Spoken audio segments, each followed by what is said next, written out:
Kursk की सीमा पर यूक्रेनी टैंक पर ड्रोन अटैक को लेकर, और रूसी हमले में यूक्रेनी टैंक भी तबाह हो चुका है। आपको बता दें, यूक्रेनी जवान ने रूसी हमले से बचने की कोशिश की है और रूसी हमले में कई यूक्रेनी जवानों के मारे जाने का दावा भी किया जा रहा है।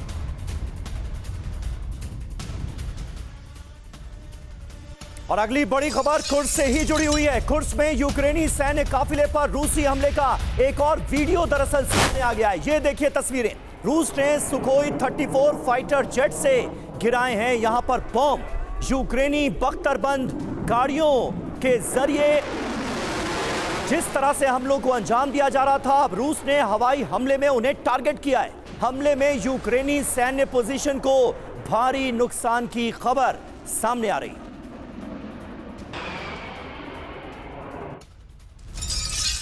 और बेलगरोद में रूस को बड़ी सफलता मिली है। खबर बता दें, बेलगरोद पर रूस का फिर से कब्जा हो चुका है और गवर्नर ग्लादकोव का बेलगरोद पर दावा यह कि हमारे कंट्रोल में है बेलगरोद। अभी भी कई जगह यूक्रेन के हमले जारी हैं।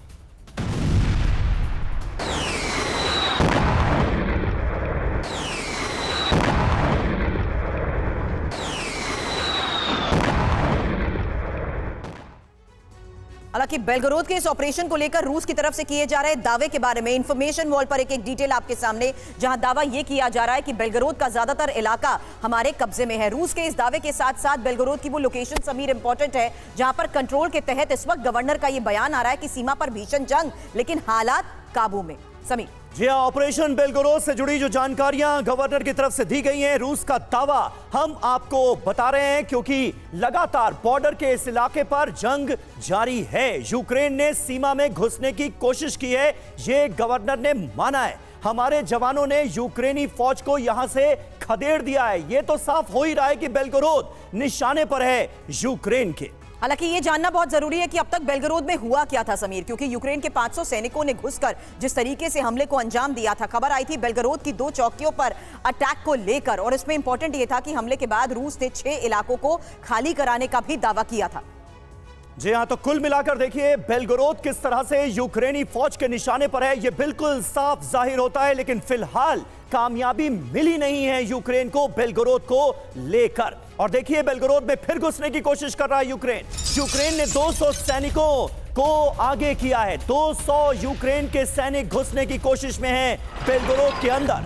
बेलगरोद के गवर्नर का यह बहुत बड़ा दावा सामने आया है। रूसी सैनिकों ने यूक्रेनी जवानों को यहां से पीछे हटाया है।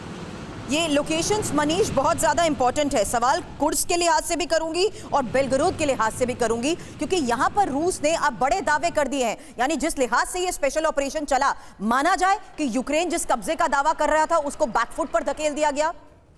देखिए, बेलगरोद रूस यूक्रेन सीमा पर एक शहर है। करीब 2000 भारतीय छात्र भी वहां पर पढ़ते हैं और रूसी शहर बेलगरोद के ठीक अपोजिट का डायरेक्शन है जहां पर कि यूक्रेन का खार्किव है। दोनों ट्विन सिटी कहे जाते हैं। कुर्स्क से इसकी दूरी 140 किलोमीटर है।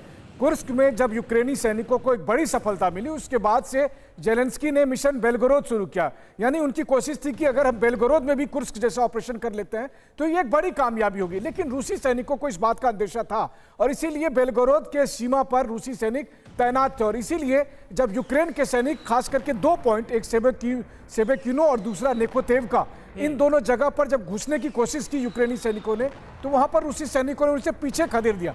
ये कोशिश लगातार चलती रहेगी, तब तक कोशिश चलती रहेगी जब तक या तो रूसी सैनिक यूक्रेनी सैनिकों को बहुत पीछे ना कर दे या फिर वहां पर कुछ कामयाबी उन्हें ना मिल जाए। ऐसी स्थिति में कोशिश यही हो रही है कि ज्यादा से ज्यादा टेरिटरी पर घुसने की कोशिश करें, प्रेजेंस करें। हालांकि मिलिट्री पर्सपेक्टिव से इससे कुछ बदलेगा नहीं, लेकिन इसमें कोई दो राय नहीं है कि ये लगातार पुश जो है वो यूक्रेनी सैनिकों की तरफ से होने वाली है। बिल्कुल वो पुश लगातार नजर आ रहा है यूक्रेनी फौज की तरफ से। एक एक्सपर्ट कमेंट भी इस पर मैं चाहूंगा। संजय सॉय साहब, किस तरह से आप देख रहे हैं ऑपरेशन बेलगरोद से जुड़ी ये जो जानकारियां सामने आ रही हैं, ये सीधे तौर पर बता रही हैं कि यूक्रेन कुर्स्क के बाद बेलगरोद को निशाने पर ले चुका है। बेलगरोद का किला ढह सकता है क्या? जैसा कुर्स्क में हुआ वैसा यहां मुमकिन नजर आता है क्या? बिल्कुल समीर, यहाँ पे मैं 2 बातें कहूँगा क्विकली। नंबर 1 के कुर्स्क में इनको सरप्राइज मिल गया था तब वहाँ पे रूसी सेना का गैप से उनको वहाँ थोड़ा इतना ज़्यादा होल्डिंग नहीं थी। यही कारण है कि वो सरप्राइज देते हुए अचानक अंदर घुस गए और काफ़ी बड़ा इलाका कैप्चर कर लिया। लेकिन उसके बाद से रशियन ट्रुप पूरी तरह से अलर्ट हैं, उनकी और रिइंफोर्समेंट आ चुकी है वहाँ पर। एक्स्ट्रा ये कह रहे तकरीबन 30,000 ट्रुप्स और आ गए हैं और पूरे इलाके में पूरी अलर्ट है। तो ये जो बात जो इस प्रकार से सफलता इनको कुर्स्क में मिली है, वो सफलता, उस तरह की सफलता इनको मिलना थोड़ा मुश्किल लगता है।